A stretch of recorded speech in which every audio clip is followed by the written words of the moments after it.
Yep, it's over.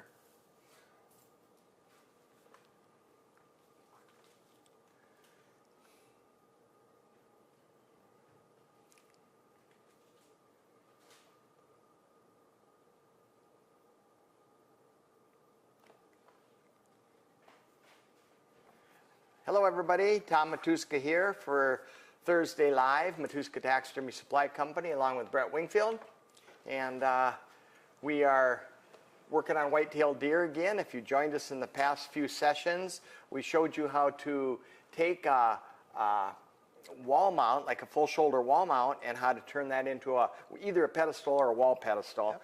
And some of you may never do this. Some of you, we do it kind of on a weekly basis. There's always alterations to be made, and if you start with small alterations like move a fox leg up or down, or change out a head, little things will lead to bigger things, and as you get more complex in your alterations, you'll also get more confident. Your work will be more lifelike, and you'll have a whole lot more versatility and creativity that you can show your customers. So don't be afraid of these alterations. The reason we showed you how to make a wall pedestal out of a wall mount, a full shoulder wall mount, is that's what we had to do. Yep. We have the full shoulder line of Manikins here, and we have Competitor's Choice, a great line of white-tailed deer, as well as the new XP series, as well as the Gary Zahner series. And out of all those, we had a Competitor's Choice has a nice line of wall pedestals, but coincidentally nothing was in the direction that we needed, nor was it in the pose that we needed, and the customer had given us a photo to go by. So our options are, we can go to the catalog, we can order one. Now what if you had already ordered one and you had something and it's not going to work? So now what do? Do you send it back and spend, we talked about this last week, you spend, who knows, $30, $40 shipping back. Then you order another one, you get $20, $30, $40 shipping back to you.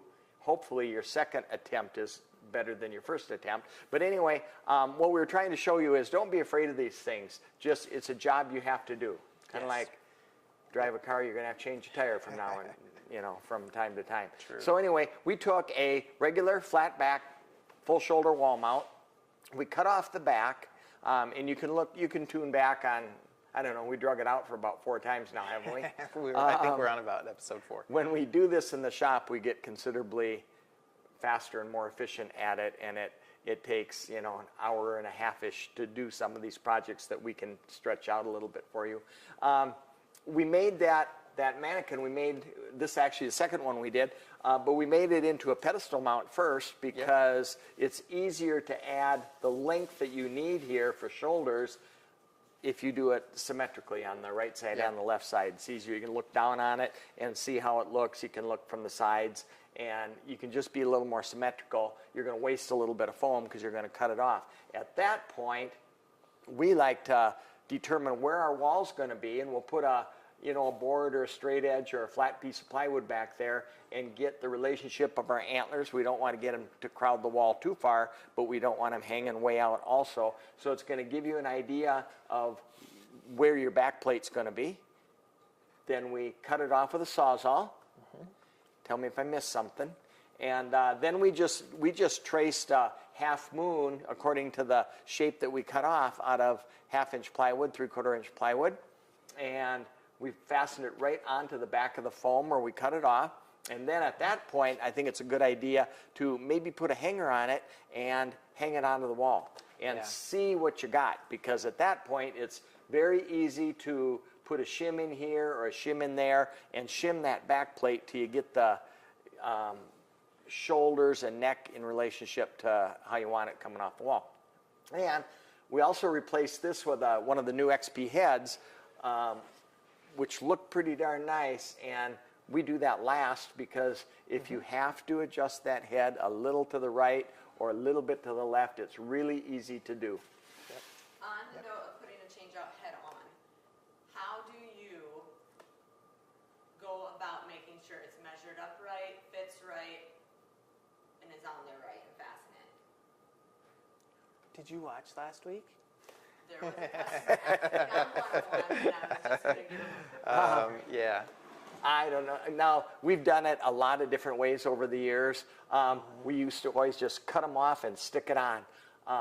I tend to make an arc from under the jaw up to behind the ears, so I can kind of rock it down or rock it up. I kind of like a little curvature there, but that's not a right or wrong. I think the main question was because our change-out heads come with a flat bottom and more neckline. So we cut that sure. neckline off. Yeah. So don't be we afraid do. to cut the neckline off. And Yeah. Now, if you cut that neckline off straight here, and take your head and try to match up and cut it off, you're going to probably have a pretty good difference between, your neck and your head. All of that would change based on how it was sculpted. So Sure. if it was sculpted as a semi-sneak and you were trying to put it on a semi-upright, your neck angle would meet different. So And we just like take to it off. we carry these neck muscles up. Especially when I first got started, any of you beginners who are a little afraid of some of this stuff, have another mannequin, a good mannequin sitting there. Yeah. And once you add the head, now you get all scared. Oh my gosh, what am I going to do here? It's terrible. And look at what the sculptors did. Most of these people sculpting deer heads, especially a successful line of deer heads, they have done their homework. They know right from wrong. They know what these muscles do. They know where the blood vessels are. They know where the creases are. Just follow another mannequin. If we ever have to do something on one side of the mannequin, sometimes we even take a mirror on the other side and look, look at the mirror, because it'll give you a backward image that might be right. And then the one thing you'll want to watch is don't get the head too far from the brisket. I think you got, what would you say, 17 inches maybe, or Maybe just a touch more. ballpark Yep. in here. Stretched up real tall, you might get a little bit less, hunched up a little bit, but watch that distance. You get up to, 19 inches or something like that, you might be mounting a giraffe. So just what you do with your head length, neck lengths can determine what your mount's going to be like. And Mandy mentioned, how do we measure? And our change-out heads have a couple measurements, don't we? We have an E and an A. Eye to nose, yep. So front corner of the eye to the end of the nose. Typical to most mannequins, you can order from that. But we also give you the width between the front corners of the eyes, and that can be very handy when you have something that's a little bit abnormal, or if you're just trying to get really exact to exactly what you've got.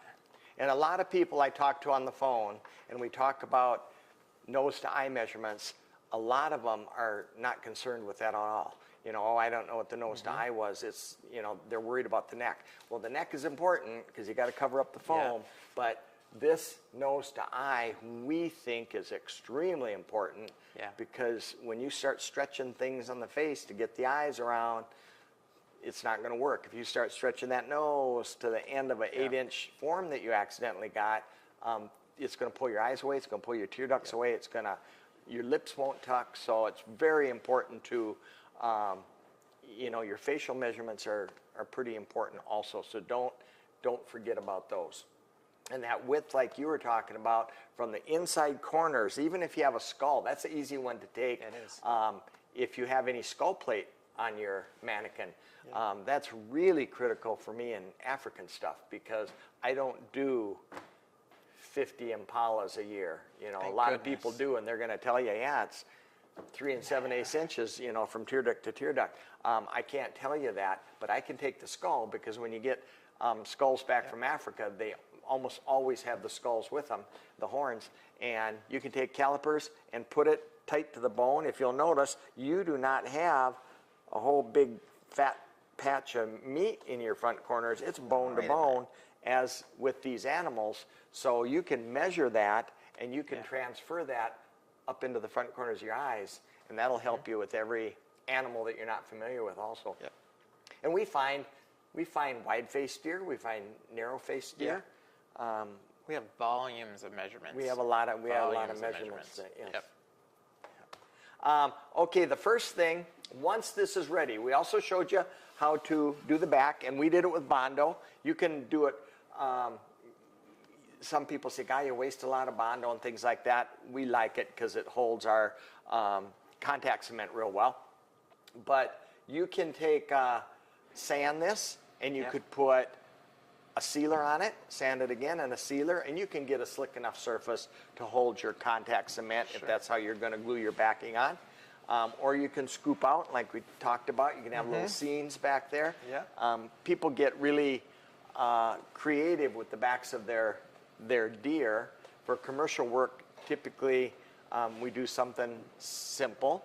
And like we showed you those little laser engraved vinyl pieces. We like those. Yep.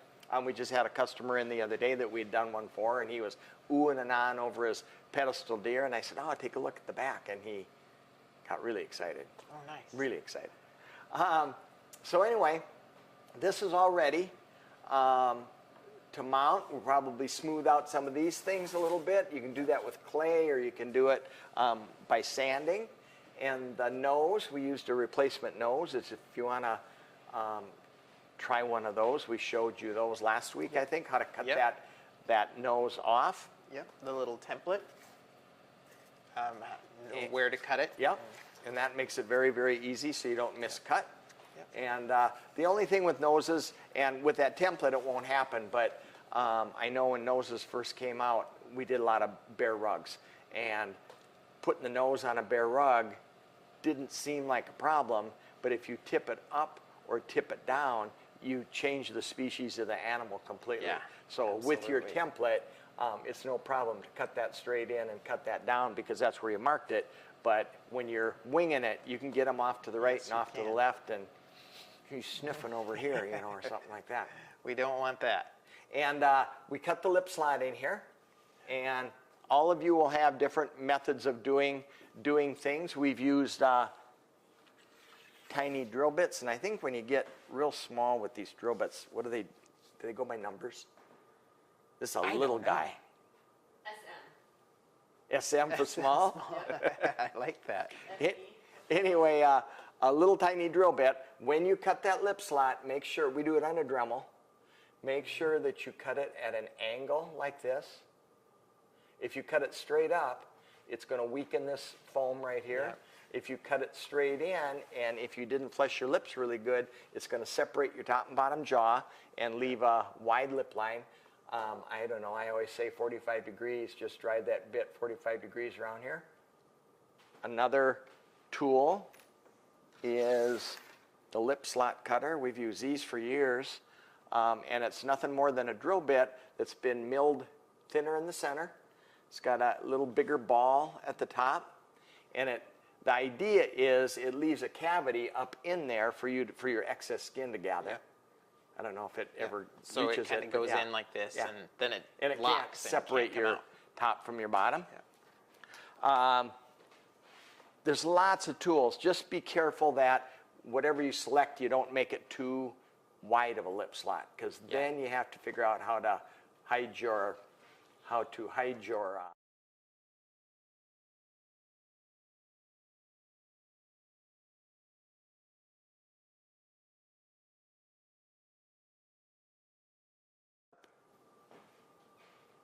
and it would work good. It's a touch on the wide side. I'd narrow that down just a little bit on the touch, on the sander. And they've got so many of them. Oh bet yeah, there's a they've got some one thin too. ones. I don't have one here, but little saws. We have that little saw. Yeah. You'll find the tool that you can make a nice thin lip slot with every time, and that's going to be your go-to tool. Yep. What did you use to cut that lip slot? I just used a scalpel. I cut it with a scalpel, and then I ran my little spatula tool through it a time or two, and then I go around it with sandpaper. So I just open it up just a shade with this, because I know that's what I'm going to tuck with, and then I run around with sandpaper and open it up. And sandpaper is real good. Use kind of a, 200 grit sandpaper, 220 grit sandpaper, something not too coarse, and we fold it in half and just slide it around. Now, in aggressive sandpaper, all of a sudden you can have a lip slot big enough for a Cape Buffalo, so be a little careful with the lip slot. In accordance with the lip slot, now you prep this deer, and maybe we can get a close-up picture of this lip skin. because you have to correlate the thickness of your lips, nose, eyes, all of your tucking areas. You have to correlate that with the slot that you cut. So that's what we've done on this back side here. And then one other thing we can show them quick that's kind of nice.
Those of you who didn't take any face measurements and you left yourself 1/8 of an inch of lip skin, and all of a sudden I've mounted, when I first began, I can't tell you how many mounts I mounted where I had to coax with the pliers my lip skin around, and it was all because I didn't know the basics of nose to eye measurements, width measurements, that E measurement. When your measurements line up with your face, your lips, if the sculptor did his due diligence in sculpting, your lips should line up and tuck very, very easily. But it's, if you have to force those lips in, they're going to force out when they shrink too. Yep. You're working with leather, and leather shrinks. Yeah. So thinner, thinner, thinner. The thinner it is, the less it's going to shrink. And you do the same. Okay, now you got your nose. Yeah. Go ahead and tell them what you did there. Nose, we can show you here, has been thinned. So you can see the blue color of the rhinarium, or the surface of the nose, that comes through the backside of the skin. We've got that super thin, as well as a little bit of tuck room here around the nostrils. So that's all been thinned nicely, and will tuck into that reproduction nose or artificial nose very well. So nice and thin. Again, if you're going to use artificial parts that are cast from the real deer, you have to remember this skin has to be exceptionally thin. Otherwise, this is going to be too big. So we do have to make accommodations for that. So. And would you trim that skin to fit now of how much you think you need, or will you wait till you get the cape on and then see? Yeah, I've had better luck waiting until the cape is on, because it's nice to trim that bottom edge to the given depth here. We've got a little ledge there that you can tuck against. The top we can leave a little bit longer because it's going to turn and go up under, and you won't really have a whole bunch of work to do under that. That's a trick from Clint. But now with a nose like this, how much finish work am I going to have to do to join that organic skin to that plastic piece? I hope little or nothing. If you don't have a whole bunch, if this is a nice clean cut across here, it should join that little recess, which is going to be pretty hard for you to see. But there is a recess right up against here. There should just be a little hairline crack. So you shouldn't have too much finish work at all. What if I don't make it to that little spot? Then you'll have to be creative. Do you guys use a Dremel to Sometimes. You sure can. If I have the Dremel and I have the bit in the Dremel, and the trick with the Dremel is that skin has to be the right moisture content. Yes. If it's dried, if you've been working on your cape and it's laying out here and it's laid here for a couple hours and it starts drying out, that Dremel is your best friend. It will flesh so pretty and so thin, but when you have a wet, soggy hide full of moisture, you'll just gum up your sanding drum on it. Counterproductive, but you'll find that sweet spot, that dryness in the Kind Dremel. of same with a scythe knife. I use a lot of scythe knife, a lot of times. And if the skin is wet and soggy, it's not going to work. And if it's somewhat on the dry side, it'll cut like a fleshing machine. Okay, now how thin do you do your tear ducts too? That's a place that a lot of people have issues where they tuck the tear duct only to have it pull away. The tear duct, I think, of this whole area of anatomy is probably the most important place and the most often to pull out.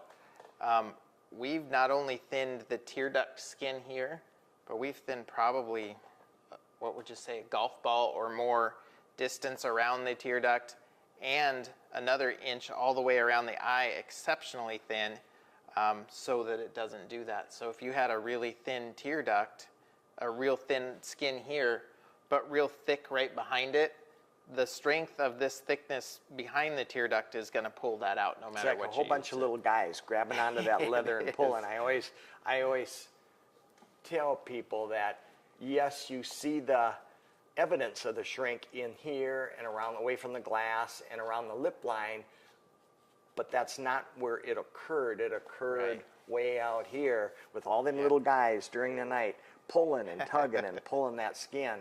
And so you'll see the evidence close to where it pulled out, but it's way back here is where it really occurred. Yeah, so we go all the way around the eye and the tear duct as well. You can see my finger through that here. You can see the finger showing through that skin. Okay, now let's talk about whiskers. We have, well, so we'll flesh around that mess. We have students all the time that we got to save all the whiskers. How do you accomplish that? We kind of don't. We flesh. That sounds shoddy. It does. But we do flesh over the backside. The very most important thing is to have a nice thin skin, and you're going to have to flesh across the backside of the whiskers. And if you choose to, you could pull them all out. I've done that. And replace them. How many are there?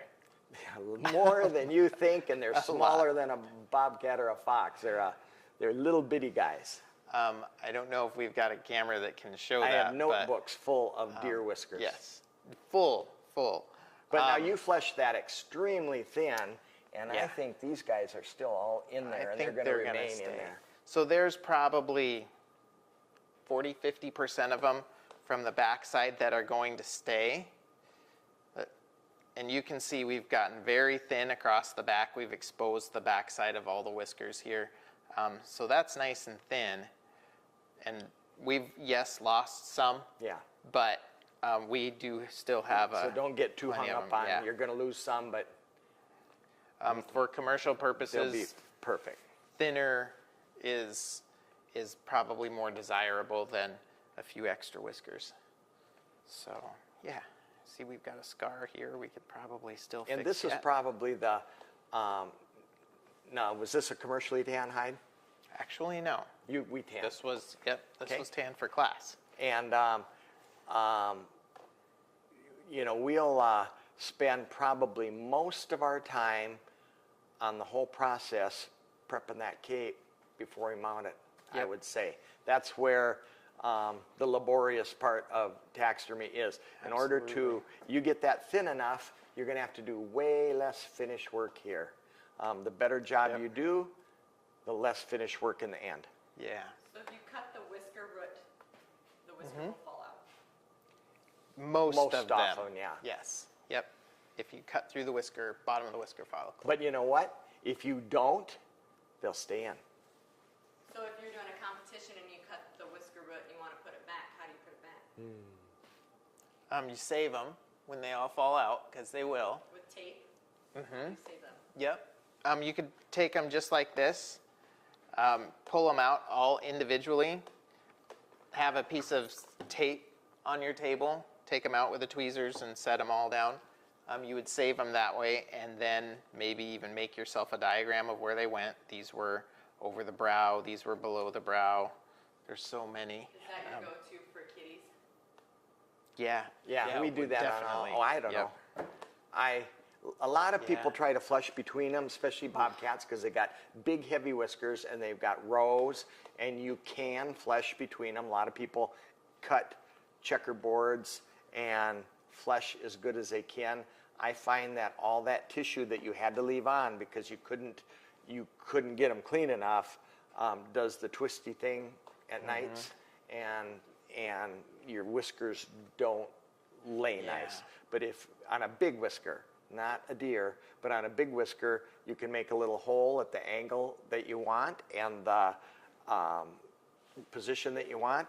Dip that whisker in a little Elmer's glue, pull your we use T-pin out, stick the whisker in, adjust it for angle, and do it 20 times per cheek. And over the eye, maybe and a over little the bit. eyes, they got that little bump Couple up of here. them right here. Yeah, and the deer have one down here. If you're doing your Yeah. competition deer, don't forget those. Those are pretty important. Yeah. They have that little pimple down here.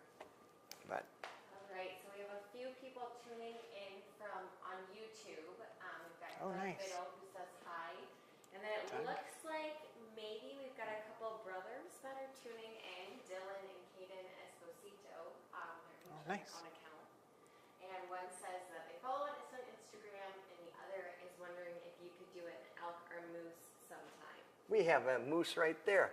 Do we got have an elk 25 and a minutes moose over there. We can maybe work it in today. We do have a moose. And then the We got moose a over couple there elk. behind Mandy. We have a lot. Okay. Oh. Hi with the moose. Okay, should we talk about ears? What else do we have? Yeah. We've got ears and eyes. Yeah. And we've selected with these, Brian Olson's WTs. These are Brett Wingfield WTs. It's ours, yeah. Yeah. Ours. And they're made of thermoform plastic. And they have a nice texture on them. They And do. They're a nice, just make very sure- nice fitting ear. make sure that whatever ear you choose looks like a deer ear. There's a lot of ears that are very, very pointed at the tips. There's a lot that are rounded on the tip. So kind of pay attention to what your deer looks like when you get them in. They're typically the same, but a lot of companies do some different shapes that we're not accustomed to. You better say hi, Quinn.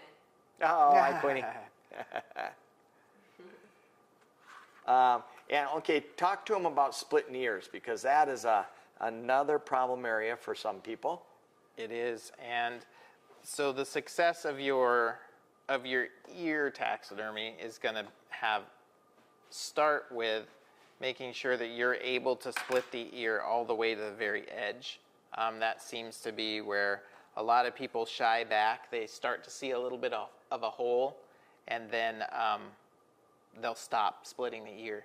And what happens if you get off of the ridge line, start a hole, and then quit, you may have a 1/4 inch of skin yet to split. Get and back that will on the turn ridge over. line, yeah. Yep.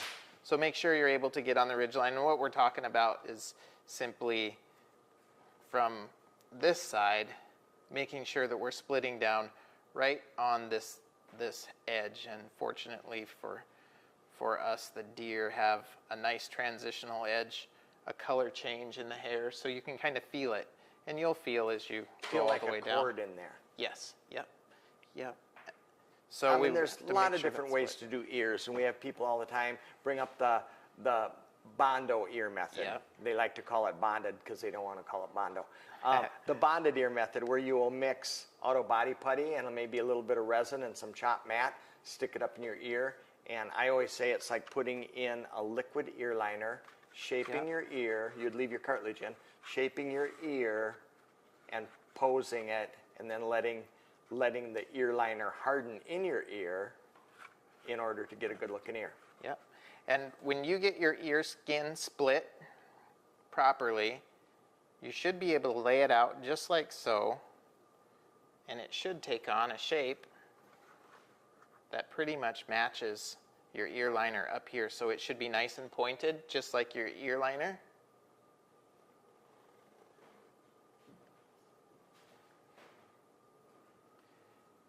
And you should be able to... And these can be trimmed too. Yeah, absolutely. Any ear Yep. liner can be trimmed, but when you trim it, be Yep. careful. On a thicker ear liner, it's going to give you a squared edge, which won't align the best.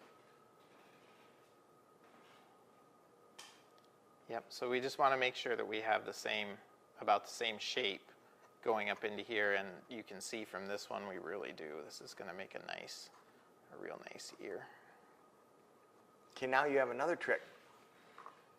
We do? Yep, on the inside of those little Oh, veins. yeah. You can, so there are little leaders. There's little thicknesses of skin that we have split out here. And you can see they were back together like so. They're actually just a little ridge. They're not present on the inside of your ear liner. So when we take, for our commercial purposes, when we take this skin, we actually gain Quite a bit, don't you? about a good strong quarter just on this one here. There's one major and two kind of minor ones here, and then another one up here. There's actually one more, fourth right down on the very edge. But you'll gain a considerable amount in the bottom, and that's really the key to having a nice ear and not having drumming ears is a nice loose fit. So when you split those leaders out, you're gaining material that you can tuck into the interior of your ear liner to make sure that it lays against the back of the ear. Okay, now I notice inside of that ear liner, I do not see any detail. How are you going to achieve that? For our commercial purposes, and you've done it pretty successfully even beyond our commercial work, we leave the cartilage on the bottom. You started That's doing kinda that tacky. forever ago. How did you decide to do that? I didn't have time to rebuild it, and the competition's coming up this weekend, and I got to come up with something pretty quick. And I left the cartilage down low into the canal as it starts tapering in, and left it in there. And after it dried a couple days, it looked pretty good, and I thought I'm going to lose a point or two for shrinkage in the ears, but it's better than trying to botch a finish job in there and getting paint all over the hair. And I left it that way. I've done it 2 times, and both times I've had comments from the judge that said, nice inner ear detail, and I didn't do anything. James wants to know, what if you want to keep a ear that has a notch in it from fighting? That's a great question, and more often than not, deer do have splits in their ears. You can go a couple ways of doing that. You can take your cartilage out in one piece and lay your cartilage on the inside of an ear liner. I like to put it on the inside because over the back side you can Stretches it's a too little much, bit yeah. too much stretch. But if you put it on the inside, if we had the cartilage here, which unfortunately we've already taken it out, but you can transfer that cartilage in here. Otherwise, if you don't have the cartilage, you can take your ear skin again on the inside, and we do have a little bitty notch in this one. I don't think enough to make a big difference. We can tuck that in just like that, if our camera can see that.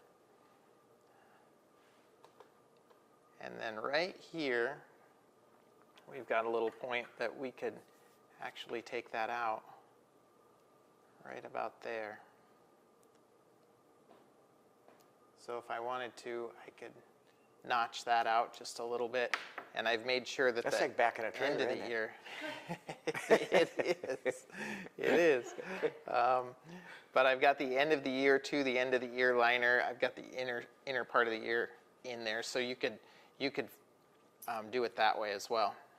And if you don't get it exactly perfect, you're going to have glue, Yep. you know, both sides, and glue will help fill in any Yep.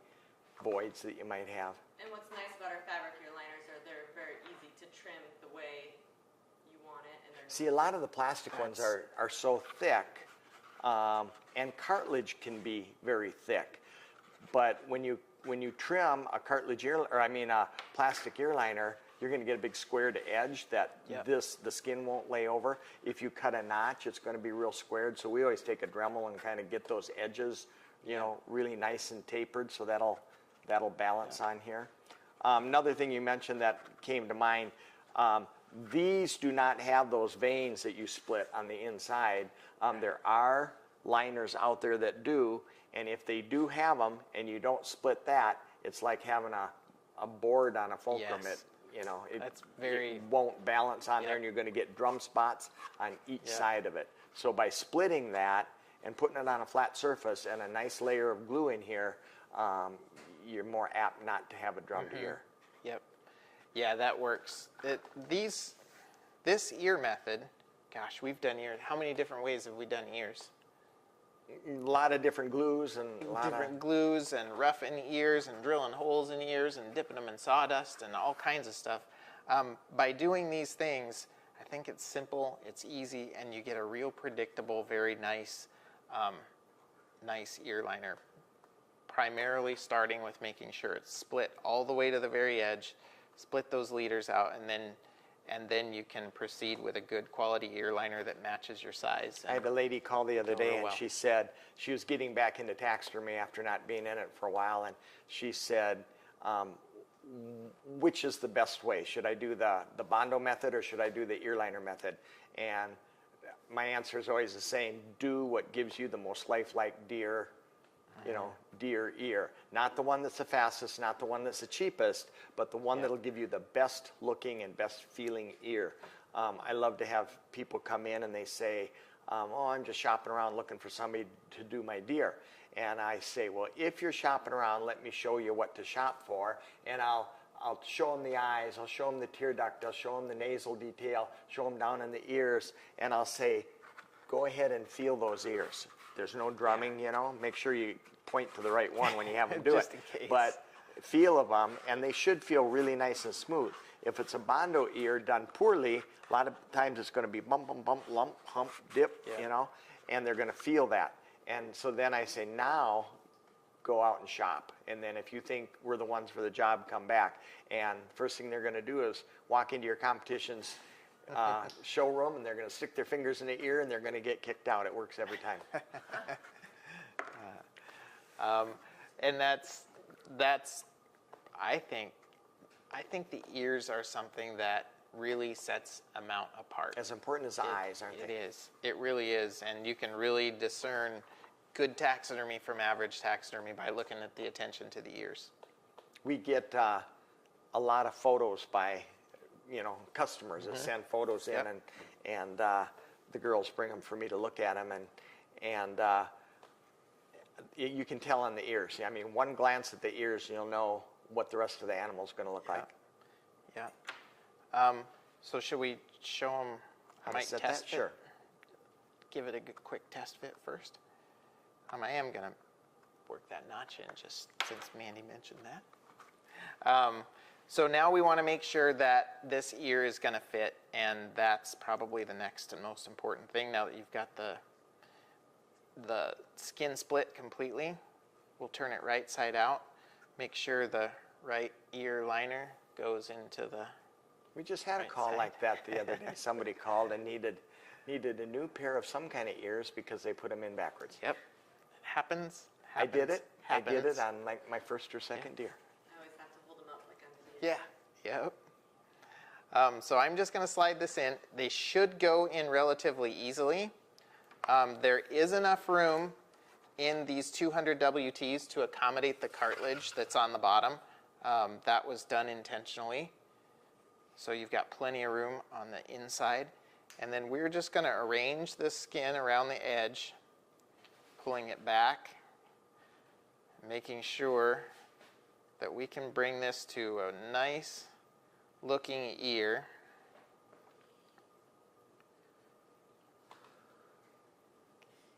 And Okay, it when you're should all be done, all the way. let's show them. Just shine the light and see if you can get a real close-up of the inside of the ear and show them Yeah. what that cartilage will look like finished. Just a side note on our fabric ear liners, but the writing is always on the outside or on the inside of the ear. So if you get our fabric ear liners, the writing of what ear it is goes on the inside. Doesn't show through? Really? What, if you're wondering left or right. What I like your that. customer code? Yeah. Why are you laughing at me like that? Well, I'm just wondering if it's got Impala written down the inside of the ear because it shows through. No. Through the thin skin. Okay, see if you can all do right, this one. camera ladies, let's test them a little bit. Here we go.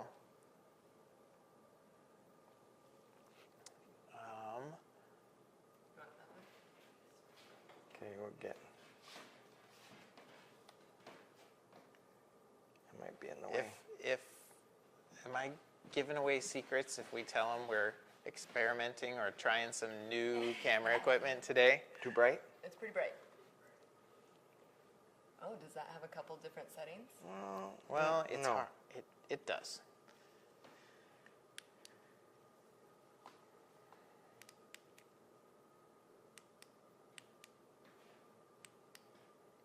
I think that's the low. Okay. Can you see? But that's how it'll dry. It looks like the inner ear. You've got your little see. oracles and things like that. And that's how that'll dry. Bumpy doos and hoopy doos and And Doom of I mean, flashy the things. little amount of shrink that you're gonna encounter, customers will think it's real. that's where my flashlight went. I was looking for that. And then also, don't be afraid to shrink those ears, or I mean, stretch those ears, because Yes. when you get ready to mount the cape, it's real hard to mount a freshly tanned cape that's just been soaked up. So we stick our arms, if it's a tube cut, we'll stick our arms in and stretch it. If it's an open cut, we will, stretch it the best we can. But you can really make your ears, help your ears from drumming if you, take that skin and don't put a lot of muscle into it, but don't be afraid to stretch that skin just a little bit. It'll make it easier to not drum across there. Yeah, absolutely. So, and by drumming, for those of you who may not have done this before, drumming just means that skin has drummed or stretched across a concave surface. So if the skin were flat and the shape of the plastic was curved, it would be like a drum across the middle. And you can want to make sure when you test fit your ear that this skin lays easily against the plastic. And if against it's the like ear a liner. trampoline back there, do something like check Yep. your edges, split your edges. Typically, these are, I don't want to say one size fits all,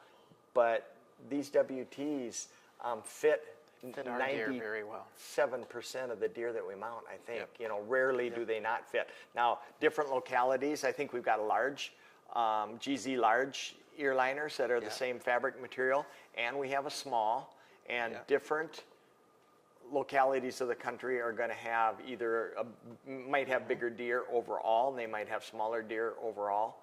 Yep. So once you find an ear liner that fits, it's probably going to fit 97% of your deer. Yep. Eugene wants to know if you use Pro One for ear liner glue. We do. Pro One works really well for an ear liner glue. We've done 1,000 different things have. over the years. We did the epoxy for a long time. Yeah. And the epoxy is an A and a B you mix together, and it sticks mostly good. I think successful adhesion in your ears is directly related to how you take care of them. Yeah. Now, if there's a lot of tanning oil on here, I don't think it's going to stick. If it's not split to the edges, it's not going to stick. If you didn't split those little veins, it's not going to stick. If you don't babysit them, it's not going to. There's a lot of reasons. Yep. But now we will wash the oils off of here. We use lacquer thinner. Yep. There's different materials, solvents you can use. Be careful of alcohols because I think that shrinks it up a little bit. But we get any surface oils off. We like to rough them up. I like to take this foam rougher like this, and you can carefully. Are you going to do the liner or the skin? You're going to do The the skin, skin. aren't you? but both. And when you're doing this, don't put a big rip in it. But this is wet right now, and before we mount it, we'd like it a little drier with a hairdryer. But I like to take this. These things are sharp, and you can actually suede that skin. Now I'm being very gentle as I do this.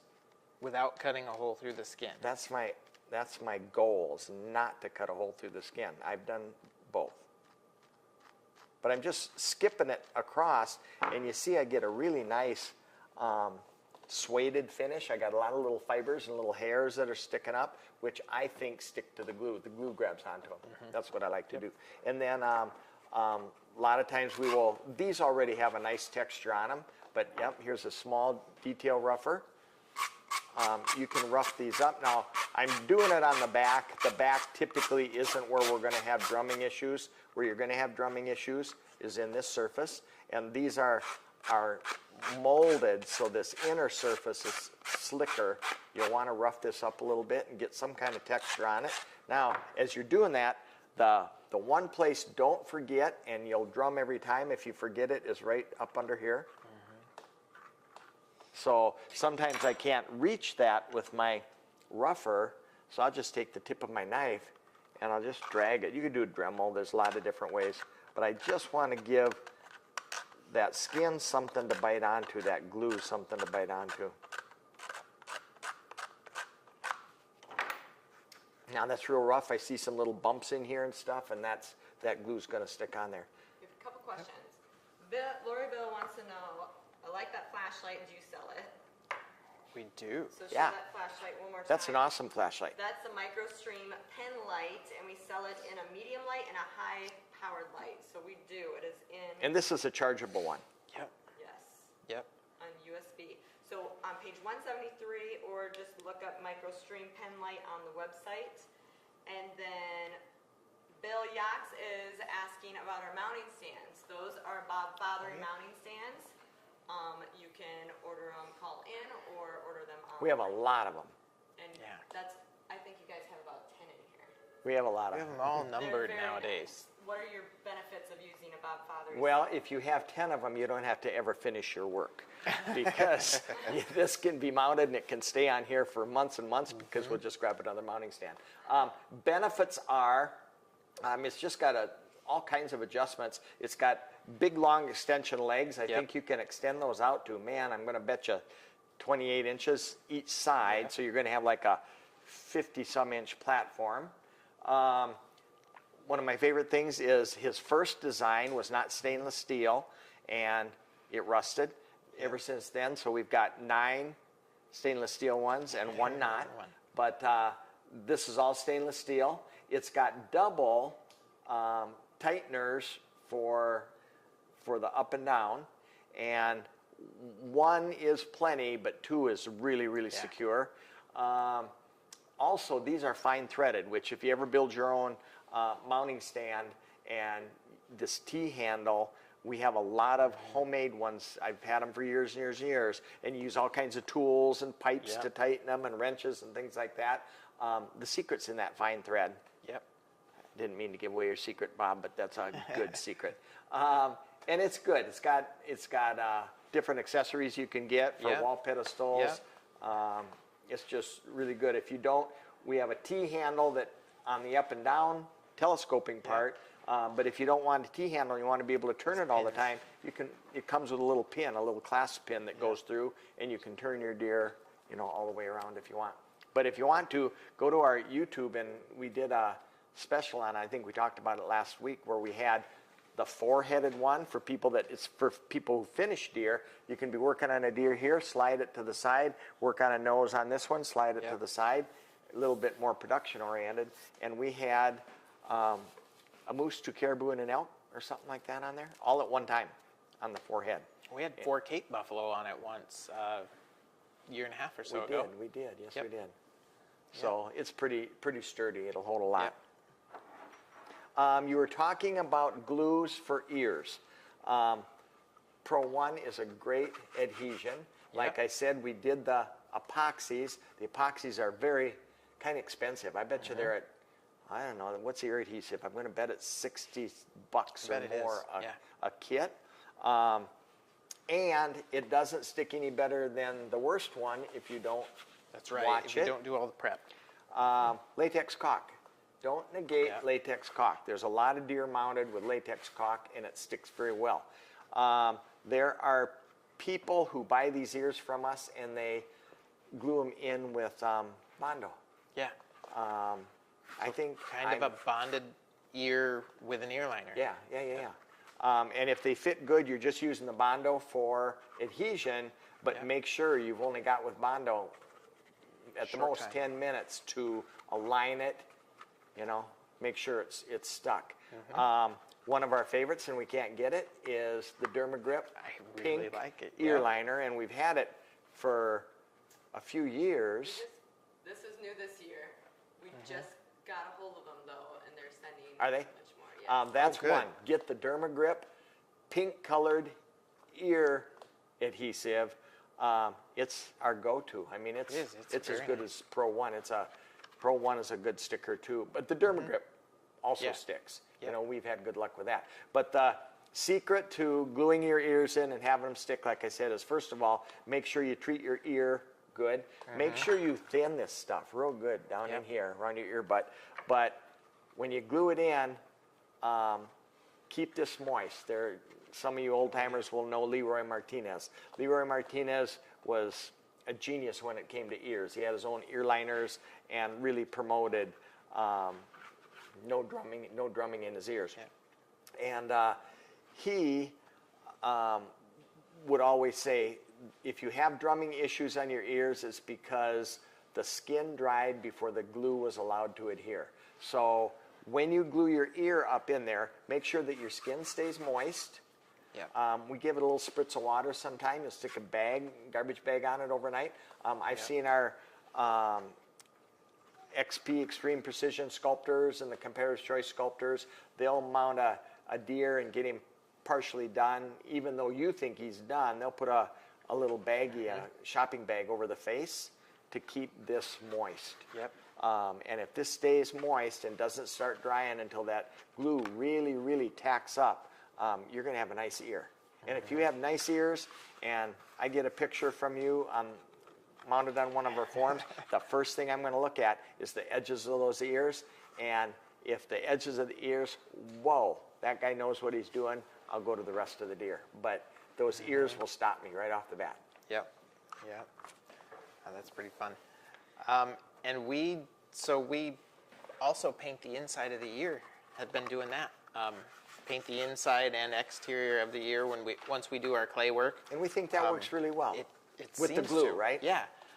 Kind of the same idea as the Manikin prep, that spray adhesive type, but we do this with the Pro One or Dermagrip. You can paint it on the ear liner ahead of time when you paint over your clay, and then when you put the second layer on, it gives it something to bite to, and it seems to be working really, really well. We don't have a lot of time to set another ear, but we can explain it to them, shall we? Ear butt? Yeah. Now you can buy pre-cast ear butts that you can put right onto your Manikin, but we like to, this is critter clay, and we just go buy one of these ear casts made by Mark Gonnering, and he offers a cast like this with all the muscling, very, very accurate, and this is a right side of the face, ears back, opposite of this, and then he also has the left side of the face, ears forward, I think. So going by this, the reason there's numbers on here is Brian Olson did that for us, and he felt that one muscle lays over another muscle, and by numbering these for people like us, we were able to do it in order and get a little more natural muscle grouping for the ears. But anyway, this is all done in clay. Now, we'll set that like that, we'll set this one like that, we'll do the eyes, usually the day before we mount them, and then we paint all of that clay, because clay being clay, it's going to crumble off. And we are going to take this off, and we're going to glue it up into here, leaving all that clay intact. Now, the way we leave all that clay intact is we will take our Derma Grip, or we'll take our Pro 1, or we'll take our latex caulk, whatever glue we're choosing to use, and we'll paint, say, for instance, Pro 1 all over that clayed area. And like you said, we've been having a whole lot of success gluing our ears in by also coating that with, all at the say, same Pro time. 1 or one of your glues. And that will bond to this, and then your glue, in turn, will bond to that. And it works really well. But that's how we would keep all that clay from crumbling apart, by painting it with our hide paste. Yep, and it works exceptionally well. I was noticing something when you held up the reference cast that I think is pretty important, and I don't know that we've talked about it before, but Don't say something to make me gonna look dumb. see this little jobber here? Yep. When you look at your reference cast to interpret your reference, if you hold this ear up this way, you're going to see this muscle sticks out further So you than got this to one. get the horizontal line level. So you got to get these cool little level marks Sure. that Mark's put in there. Sure. And make sure that you're looking at it That Mark's as a if smart the, guy. most of the time. But make sure that we get this level mark as you're setting up your reference, just to refer back to, so you can also see the slope of the face and the pitch of this angle here as well. A little helpful tip. Now this is going to take you some time. If you've never done this before, it's probably going to take you 45 minutes till you're happy with that ear. Once you've done this on half a dozen deer, this is going to take an experienced taxidermist 8 minutes to do that muscle grouping. And it's better than taking your skin, rolling up a ball of clay, and packing it in there. Even if you do this, I always tell students, if you do it wrong, even if you made an attempt, it's going to be better than a tennis ball worth of clay crammed in like that. So practice that. Get yourself a good set of casts like this, something to go by, and try to copy what you see. These guys take, real deer and skin them extremely close with the ears on, and they study this muscle assembly and transfer it into something that the taxidermist can have. We have some that we have little hooks on, and we'll just put a pin in here and we'll hang it right there while we build that muscle group, and it's pretty darn handy. But if you make an attempt and fall short, it's still going to be better than filling them full of clay. What are we doing next week? Well, we've got our cape prepped. We've got our mannequin prepped. We're going to mount him? Are we going to mount him? Are we going to make him watch that? We'll do it fast. We'll do it fast. There you go. So we'll show it. We've already set the antlers. Those are done. And we set those eyes in those antlers in auto body putty. A lot of times we use mache. We have a really great mache called Premium Mache that is very strong for anything. It's like concrete. We like mache. We'll mix it up firm, and we'll set the antlers down in, and we'll shape all of this, put one screw partially in till it dries, and it sets up in 45 minutes maybe, and you can proceed with the deer mounting.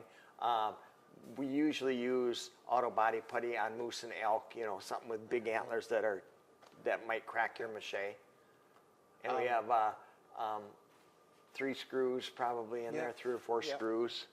Screwed down, easy on, easy off. Be careful with your screws. All of you probably know this, but we use a lot of torque head screws, and for the first third of the screw, they're not threaded, and when you stick them down in, the not threaded part doesn't get to the wood. It went all the way through the wood, and all of a sudden you might think you got big screws in there, and you used too big of screws, and the threaded area didn't bite in that plywood. So kind of watch that sometimes too. I've had that. Same with screwing them on the stand. Yes.